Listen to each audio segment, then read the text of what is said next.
Hello there, welcome back.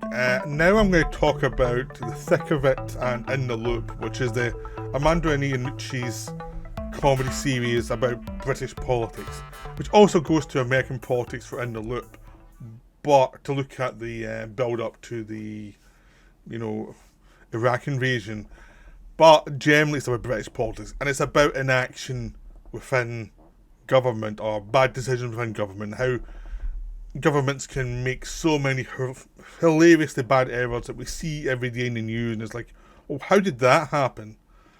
And this show's all about how did that happen, and how did the greed get ahead of people's common sense, and how to spin the story become more important than the actual meat of the situation. How did political needs actually get ahead of how to promote something competently? And it's all about the failures of human beings within a system that's set up to enable them, and just shows you how fickle human beings can be. So the film was a response to the Yes Minister and Yes Prime Minister that Iannucci adored, but it was a different political time, and what happened during the early period of British politics was the civil service ran the country, essentially. Civil service was in charge of the country. It created all of the what was needed for stability. So you'd have parties coming in, parties coming out of power. They would have their agenda, then the civil service would enact an agenda. But the civil service, because they're going back and forward between different parties, they would have their own defences against political insanity. So there would be a corrective aspect to it. But Yes Minister showed the good and the bad of that. The good was sometimes it stopped the ministers from doing really stupid stuff. The bad is it created an inertia within the system, and it created an inertia within the country, which means the British became less competitive with other countries. So the system is set up to ensure that stupidity could not run rampant became the thing that ensured that they could not pivot when they needed to pivot. So, and basically it became something that was defined by keeping these idiots from doing something stupid rather than...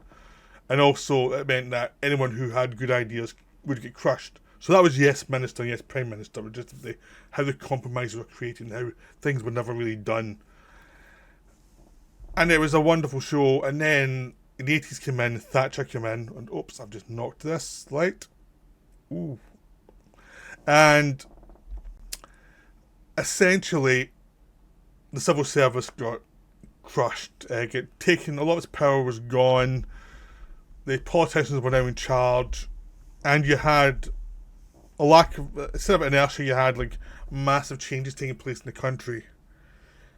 So it started off with a right-wing revolution, then you had New Labour with Tony Blair, and that's where the thick of it came in. The thick of it came in about 9 years into the Blair administration, where, I mean, basically you had like 15 years of the Tory rule, and about 15 years, or maybe 14 or 13 years of New Labour. So both of them had a run, and when the thick of it started, it was about at the point where things had started to go wrong, and you no longer had the guys who were the prime movers in the revolution of the New Labour thing.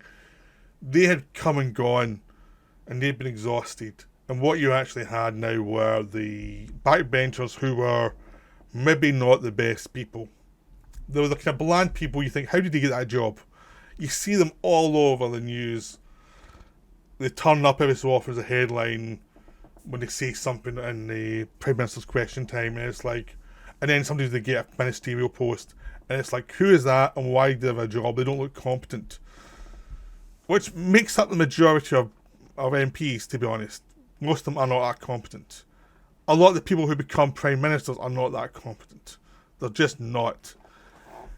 And instead of having the breaks, which had its problems of the civil service, keeping them in line, you had spin doctors keeping them in line, which is their own party's political system where they made sure that nobody got out of line and nobody said stuff that wasn't needed to be said. He stuck to what the party wanted and what the Prime Minister wanted. And a lot of that was reliant on people behaving with sanity and people not panicking. And this shows about all the people panicking and reacting with insanity. So the show started with Chris Langham as the Minister Hugh for the Ministry of Social Affairs, which was very much similar to what they did in Yes Minister, which was the administration office, really, which was a Minister of Administration. So the idea is they create a certain ministry that doesn't exist in real life, but they would have a purview, because there's a lot of absurd ministries within the government that you don't get what they're there for, or why they're there, or what do they actually do. So that's a joke of this thing. Is like it's a government administration that's surplus to requirements already, and they use it to show the craziness of all the things. So they can actually allow this thing to be vague enough so it can take different political areas that suddenly needed this department to run it for a while. So they can screw up in various ways and screw up with things that are vaguely aligned to defence, vaguely aligned to this, to that, to any system, so that they can see, the Chancellor hates you for this, or the Ministry of Defence hates you for this, so they can actually keep it vague enough to have like wiggle room to create the plots, but also specific enough so that they could get hatred from the different departments they're messing with. So Langham plays Hugh, who is this vaguely competent but not that much politician who is tired all the time. He's just exhausted, and this just shows you how exhausting being a politician is. I mean, yes, Minister hinted at it, but this just shows you they're knackered all the time. But they're also so vain that no matter how much their job is killing them and destroying their family relationships, they will keep going because they are vain and they have the need to be seen. So even if you start off as someone who seems to have some common sense, by the time they get through the system a little bit, they are out for themselves and they are yelling at loved ones, probably behind the scenes, and moaning about their loved ones non-stop to their pals. And it's just this sense of, these are people who have been promoted above their station. Because they need ministers, because some ministers mess up and need to get replaced by someone else. And a lot of time, who do you have left is the big thing, is who's left in this mess that can take this job. And let's hope they survive a year and then we'll find someone else, because it's not a job that's for anybody who wants to be the top of the party. I mean, the big joke of this is this is a department for political failures. So the person who's basically the lead of the show is Malcolm Tucker, played by Peter Capaldi, and he is the spin doctor who has to keep all the departments in line. But you only ever see him dealing with this one department. But you hear him yelling at other departments the same way, so that it's like a non-stop thing of he's like you're seeing this one department screw up. But the implication is he's always rushing in from another department, so he's always putting out fires of these incompetent ministers. And so, while he appears to be a total psychopath, he's dealing with a lot of stupid people a lot of the time. And he makes a lot of mistakes as well, which the show hints at, but it never really comes out and says till we get further into it. Like, Malcolm creates a lot of problems for himself. But he's also dealing with people who are absolutely not fit for purpose. And it's a bit the situations, how they get into, how they have to lie to the press, or do a little white lie about something to get to push through something the government wants to push through, and they don't do it properly, and suddenly they've got like a outside expert coming in to investigate them, or they have to set up an inquiry about their behaviour for something they did incompetently. And sometimes they've been told to lie, and then the lie comes back to them because someone's leaked, they've lied, and it's like this non-stop sense of a government that has lots of people with lots of agendas, and they're quite happy to screw each other over, even in their own party. In this sense of this thing always spiraling into insanity, and there's no solution for it. It's just like keep going, keep going, keep going. Let's hope we survive the day. And as the show goes on, you get to see more of Malcolm's department. His assistant Jamie, who's even crazier than he is, and just watch them deal with the changes in government. Like the prime minister goes from one prime minister to another one, because that prime minister is based in Blair, has basically stepped down and Blair did. So now a new prime minister who no one really trusts. So within the show, you get the switch from Blair to Brown, and the complete catastrophe that was going on behind the scenes during that time, and the paranoia and the backbiting. And at the same time, they showed its own problem as Chris Langham was arrested for having child porn on his computers, which meant they couldn't have the what was meant to be the lead man beyond the first 6 shows. So the initial thing was during the campaign, while the trial was going on, they had something where he was in Australia during the changeover from one Prime Minister to the other, when all hell broke loose where the Prime Minister resigned faster than expected, and there was a lot of backbiting. And what was one of the best shows, which was Spinners and Losers, which was all about them getting behind the new Prime Minister. No one was quite sure if he was going to get into power or it was going to be someone else going to get into power, and it's like all the different manipulations to stay in charge, and it's how Malcolm Tucker's manipulating everybody to keep his job. It's a wonderful hour of complete political insanity. And you've got all these things about like the ministerial advisors and how much power they have, and that all plays into it. Then after that, they replaced Chris Lang with Rebecca Front, who was there's a woman who came in and who was even less of a political figure than the Chris Langham character, who was even more clueless. She's a backbencher. That she was the bottom of the list. It's like no one wanted this job, so she thought, "Oh, I can get become a minister." She took it, and it was like, "This is a terrible job, by the way." So you watch her trying to figure out how to survive both Malcolm Tucker and the job, and she ends up bringing along the guys who were the advisors to Hugh, which is played by Chris Addison as Ollie, and then you have Glenn, and he's the older guy, and they are the kind of political advisors who cause half the problems because they are quite spineless, and the survivors within a system that has no real loyalty. So they're loyal to their own minister, but they're also always looking just in case this goes sideways to keep themselves up and about. And the Glenn is likeable, but he does a lot of bad decisions throughout the show, which should make you question your own loyalties. Yeah, he's a bit more old school and he's a bit more decent, but he does things that are pretty rotten. And Ollie's just a total lunatic.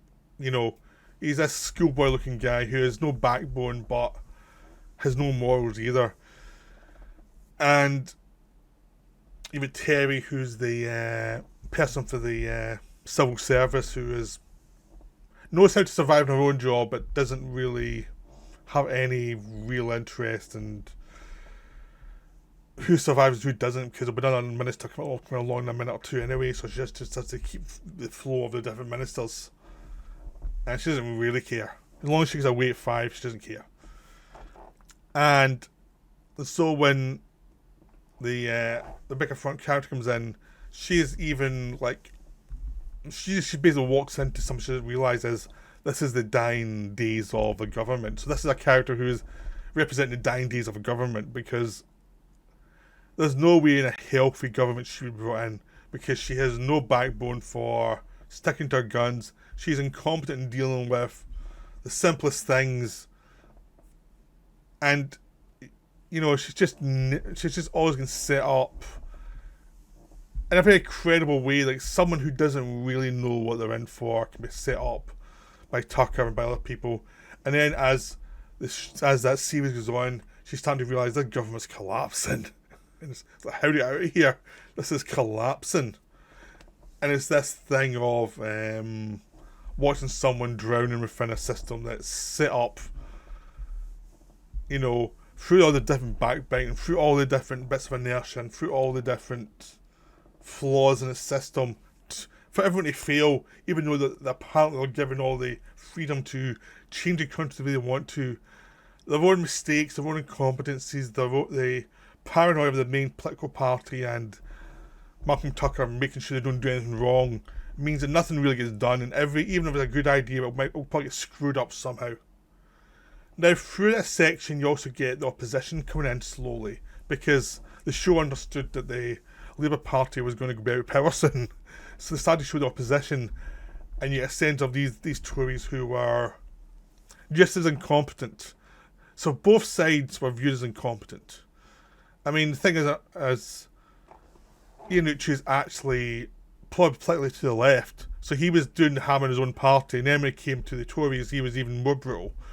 But he still showed a lot of balance, like the sense of, like, Peter Mannion, the minister who was going to come in, he wasn't actually that bad. He was just the same as the others who were in this department before, in the sense of someone who was, not a particularly brilliant politician, but he wasn't awful either. But he did have some things that weren't great about him. But the thing is, he's just like someone who is just vaguely competent, and you had their own spin doctors of opposition, and slowly over time you get to switch over from one party to the other as the first party implodes, and then the second party comes in, and then the fourth series you actually have it switched around where you have the coalition between the Liberals and the Conservatives, and them not getting along, and them torpedoing each other's policies. At the same time, you're looking at the characters from the first 3 seasons out of power in the opposition, and you're jumping back and forward between each party as things go wrong, where Nicola is now the leader of the opposition, and she's absolutely awful at it, and from the start of this season, they're plotting to get rid of her, because it's like, she's not competent for this job, we cannot get her back into power with her. And how the manipulations are to get her out of power, and how the manipulations of the people in government and their incompetencies all intertwine to this political catastrophe that happens, which leads to a massive inquiry and, lots of leaks and lots of problems, which allows for an hour-long episode where they actually look into leaks and issues, and it starts to unwind Malcolm's power, and it shows you just how, even though he's really smart, how he's been making mistakes throughout the whole series, and how they all kind of come to roost in this section. And it more or less hints that this will keep going on with another person like Malcolm. Like all the characters, none of the characters look at this and learn anything from it.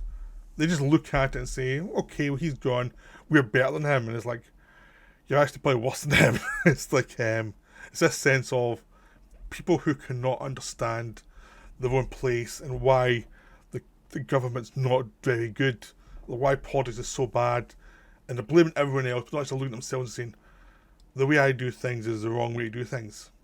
And they're not interested in getting better, they're interested in surviving, which means compromise after compromise, and no matter how many ideas they might have to improve things, it'll always get destroyed by the system of other people's agendas, other people's incompetencies, not presenting it properly to their own superiors, having bad ideas just to have ideas to say we're doing something, even when the ideas are terrible, and everyone can see through them as being ideas that are done by government who don't understand the problem. And all that stuff comes through the show. So it's a wonderful show, it's a terrific show. There's also the film In the Loop, where Capaldi plays Malcolm Tucker, all the other actors tend to basically play characters who are different from the characters they play in the show, but it's the same actors. And some of the characters are very similar to the characters they play, but with different names. In the Loop's looking at the escalation to war from the American side, from the British side, to the Iraq War. And it shows Malcolm Tucker, and this feels like it takes place before the show, and it shows Tucker doing some doing some horrible stuff to get the war happen because his political masters want this war to happen. And it just shows you pretty brutally how compromised Tucker is in a way that the show never did, because the show always had him in the centre of power. And here he's going up against Americans who are the main centre of power, and it shows you how morally compromised the character really is.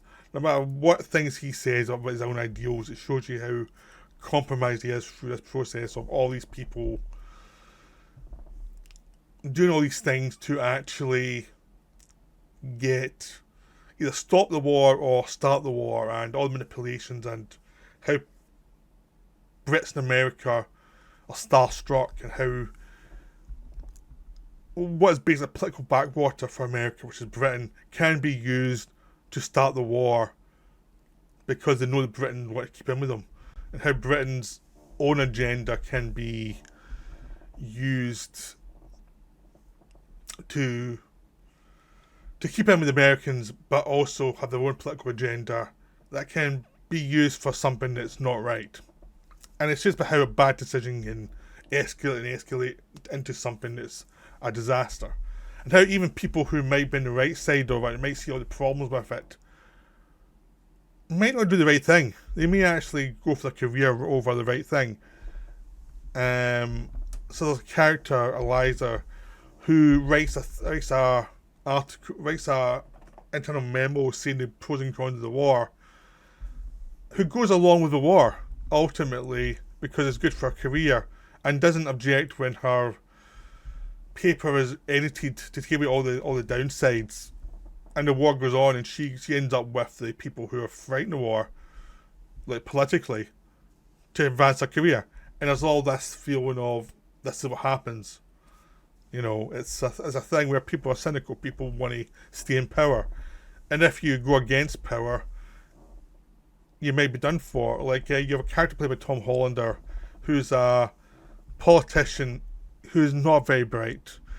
And he says the wrong thing in an interview, and he ends up getting taken up by both the pro-war and anti-war people as someone who can be manipulated into their agenda, and he just wants to get the hell out of there, and he becomes a political liability. So a lot of the film goes through his point of view of what's going on in the system.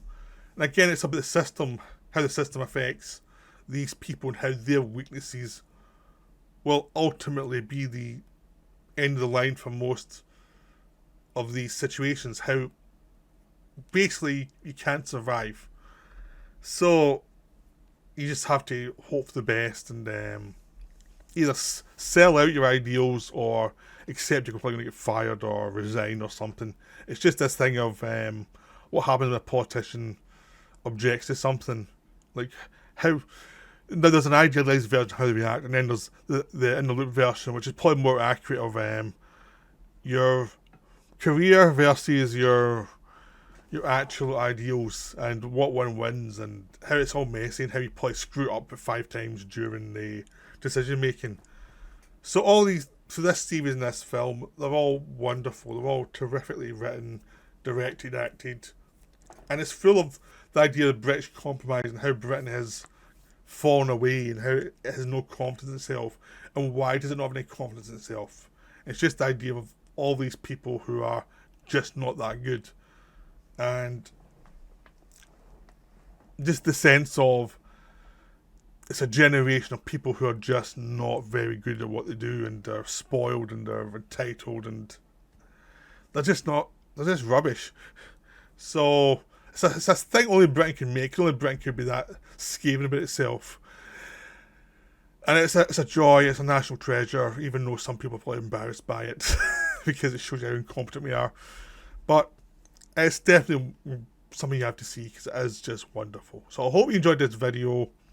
Hope it wasn't too rambling, and I'll see you later. Bye for now.